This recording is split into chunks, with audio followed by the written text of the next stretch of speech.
Hello everyone, welcome to my channel story time by MHK। देखो मत, जल्दी से करो तो फ्रेंड्स, आज की मेरी इस वीडियो में मैं हॉलीवुड की मशहूर मूवी प्लेन थ्रिलर के बारे में एक्सप्लेन करने जा रही हूँ। इस फिल्म के शुरुआत में हमें मेन कैरेक्टर ब्रेड को देखते हैं, जो कि एक पायलट था जो कि एयरपोर्ट पर आगे बढ़ रहा था, साथ ही अपनी बेटी से वीडियो कॉल पर बात भी कर रहा था।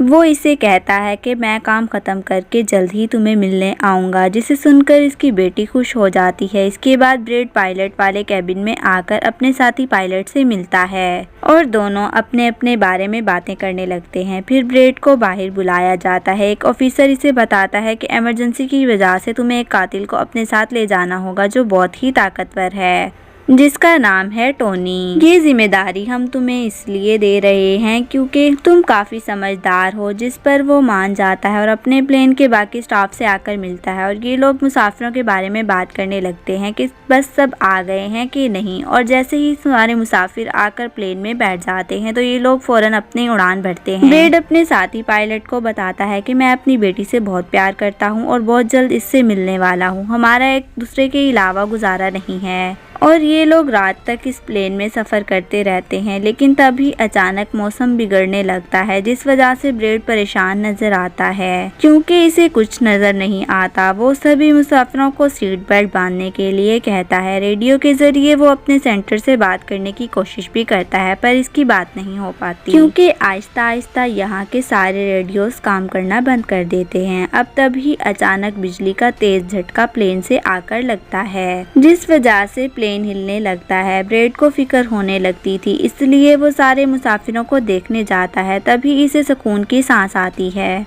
क्योंकि यहाँ सारे मुसाफिर ठीक थे, पर यहाँ आहिस्ता आहिस्ता कर लाइट बंद होती जा रही थी, जिसके बीच में एक बार फिर प्लेन को झटका लगता है, जिससे ब्रेड गिर जाता है और इसके माथे पर चोट लग जाती है। इस सारी सूरत हाल की वजह से सारे ही मुसाफिरों की हालत खराब होती जा रही थी। ब्रेड वापस कैबिन में आकर अपने साथी के साथ मिलकर प्लेन को संभालने में लग जाता है। काफी मुश्किल टाइम था इनके लिए क्योंकि एक तो रेडियो भी काम करना बंद हो गए थे और ऊपर से स्क्रीन पर भी कुछ नहीं नजर आ रहा था, जिसको सुनकर ब्रेड को दुख तो होता है, मगर वो इसको कहता है कि चलो जो भी हुआ, अब बाकी मुसाफिरों का ख्याल रखना। अब सारे लोग इस सोच में थे कि हम यहाँ क्यों उतरे हैं, जिस वजह से ब्रेड सामने आकर बताता है कि इमरजेंसी की वजह से हमें यहाँ उतरना पड़ा। प्लेन में अभी भी थोड़ी बहुत बिजली मौजूद है, जिससे हम बाकी की बिजली की चीज़ों को ठीक कर सकते हैं। तब तक आप लोग यहाँ आराम से रहें, खाना पानी मिलेगा और यहाँ पर रहने की जगह भी। और आप लोग घबराइए नहीं, बहुत जल्द हम यहाँ से निकल जाएंगे।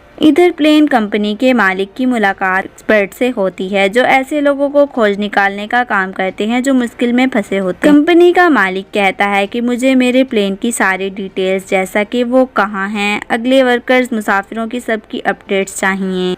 अब ब्रेड प्लेन के पास आकर इसे ठीक करने में लग जाता है, पर वो देखता है कि प्लेन में पावर बिजली काफ़ी कम है, इसलिए इनको इंतज़ार करना होगा क्योंकि रेडियो भी अभी काम नहीं कर रहे। पर वो जब इस बारे में अपने साथी पायलट को बताता है, तब इसका साथी नक्शा देखकर बताता है कि हम एक प्राइवेट आइलैंड पर फंसे हुए हैं। ये कोई आज़ाद जगह नहीं है, बल्कि यहाँ पर एक प्राइवेट आर्मी का कब्जा था, जो बुरे लोग थे, जो कि सारे ही गुंडे थे, और अगर इन्होंने हमें कोई भी नुकसान पहुँचाया तो गवर्नमेंट भी हमें नहीं बचा पाएगी।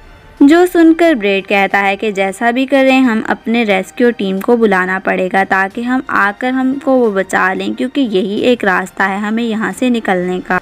अब ब्रेड सबके पास आकर इन्हें बताता है कि किसी खराबी की वजह से रेडियो अभी भी काम नहीं कर रहा, जो सुनकर सारे लोग काफ़ी परेशान हो जाते हैं। ब्रेड इन्हें भी तसल्ली देता है कि हम रेडियो को आयरलैंड की दूसरी तरफ जाकर ढूंढेंगे और अपनी टीम से रेस्क्यू टीम को यहाँ भेजने के लिए कहेंगे, जो आकर आप सबको बचा लेगी, और मेरे साथ टोनी जाएगा। ये कहकर वो टोनी की हथकड़ी खोल देता है और ये लोग आगे बढ़ जाते हैं। अब ये प्राइवेट आर्मी, जो कि बुरे लोग थे, इनके हेड को जिसके पास एक आदमी आकर बताता है कि यहाँ आयरलैंड पर एक प्लेन आकर रुका है इमरजेंसी की वजह से, और इसके अंदर बहुत सारे लोग हैं जो अलग अलग मुल्कों से हैं।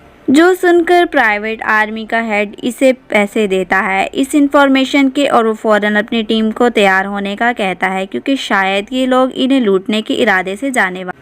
आयरलैंड के जंगल में ब्रेड और टोनी आगे बढ़ रहे होते हैं। टोनी ब्रेड से पूछता है कि तुमने मुझे आज़ाद क्यों किया और अब कहाँ लेकर जा रहे हो। तब ब्रेड इसे कहता है कि क्योंकि मैं तुम्हारी वजह से सबको खतरे में नहीं डाल सकता था और यहाँ एक खतरनाक प्राइवेट आर्मी है जिसका मेरे साथ मिलकर तुम्हें सामना करना होगा। और वो फिर और भी बहुत से सवालात ब्रेड से करता है और फिर अचानक ही चुप हो जाता है। और फिर ब्रेड जब पीछे मुड़कर देखता है तो टोनी वहाँ पर नहीं था और वो गायब हो गया। इधर रेस्क्यू एक्सपर्ट जो के प्लेन की इंफॉर्मेशन निकालने में लग जाते हैं। एक वीडियो में वो ब्रेड को देखता है जब झगड़े हुए मुसाफिरों से लड़कर इसे काफी मारता है। अब इसके लड़ने की और मारने को देखकर रेस्क्यू एक्सपर्ट बहुत ज्यादा खुश हो जाता है, जिसके बाद वो एक प्राइवेट कंपनी के लीडर से बात करता है और कहता है कि आप लोग तैयार रहें, कभी भी हमें आपकी जरूरत पड़ सकती है। जिस पर वो वहाँ बोलता है। जंगल में आगे बढ़ते हुए ब्रेड एक खाली बड़ी फैक्ट्री में जाता है जहाँ वो एक बंद रेडियो मशीन को ढूंढ ही लेता है और फिर इसे ठीक करके फोन लगाता है। हेल्पलाइन पर इसकी बात होती है जिन्हें वो अपने प्लेन और इस आइलैंड के बारे में बताता है, लेकिन इसमें कुछ गड़बड़ी होती है कि इसे सामने वाले इंसान की बात नहीं सुन पाता। तब इसे एक आइडिया आता है। वो ये सारी चीजें अपनी बेटी को लिखवा कर अपने ऑफिस में बताने का कहता है।